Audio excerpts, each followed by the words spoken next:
هەوڵەکانی حکوومەتی هەرێمی کوردستان بۆ کەمکردنەوەی ڕێژەی پاشەکەوتی موچە چۆن دەبینی؟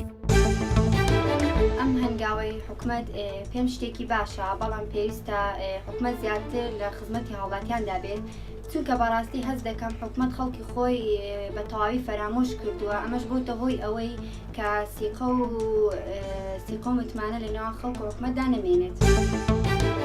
ڕێژەی پاشەکەوت هەرچەندە کەم بێ ئەو باشترە بۆ ئەوی زیاتر مامۆستایانە پزیشکان کارمەندانی تەندروستی هەموو بەشەکانی حکوومەتی هەرێمی کوردستان خزمەت بکەن، هەرچەندە کە ڕێژەی پاشەکەوتن کەم بێتن ئەوە زیاتر خەڵکەکە هەوڵ دەدەن کارەکان بە باشی ئەنجام بدەن.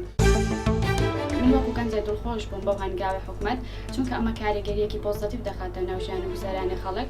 هاوکات جوڵ بە بازارەکان دەکات، بەڵام حکوومەت نابێ ڕابوەستێ لە خزمەتی هاوڵاتیان، چونکە هاوڵاتیان شایستی خۆشترین ژیان.